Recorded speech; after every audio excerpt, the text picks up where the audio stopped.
I play a character called William Boldwood, and he is a landowner, quite wealthy, successful businessman, I suppose, in the area, and he owns a nearby farm to where Bathsheba has her farm, and he is one of the suitors for Bathsheba in the story, and he brings out certain aspect of her, as each of the suitors bring out a different aspect of her, appeal to a different part of her nature.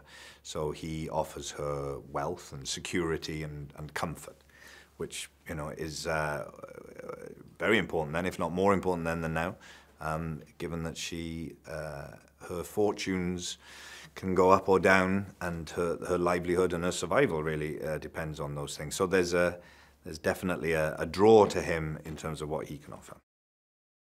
I liked the journey that he has, that he starts from a place where other characters talk about how dignified he is and how noble he is and what a good man he is, and that we see him sort of unravel as the story goes on. And I thought that was an interesting and kind of challenging journey to go on.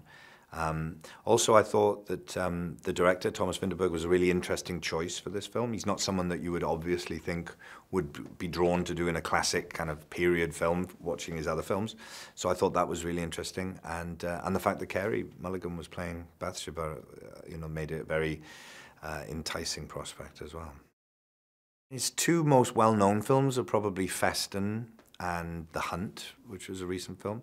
And they both are about a kind of society and a community and how people can exist within that, and how maybe someone who goes against the grain of that community, how they can be treated. And I think he brings a really interesting take on that into this piece. I think there's a lot of potential cliches that come with a period film, and he, I think, is able to avoid those by coming at it in a very different way. We did a lot of improvisation before we started, and that brought a kind of a very real, believable dynamic and grounded all the relationships. So he brings a very unique eye, I think, to it.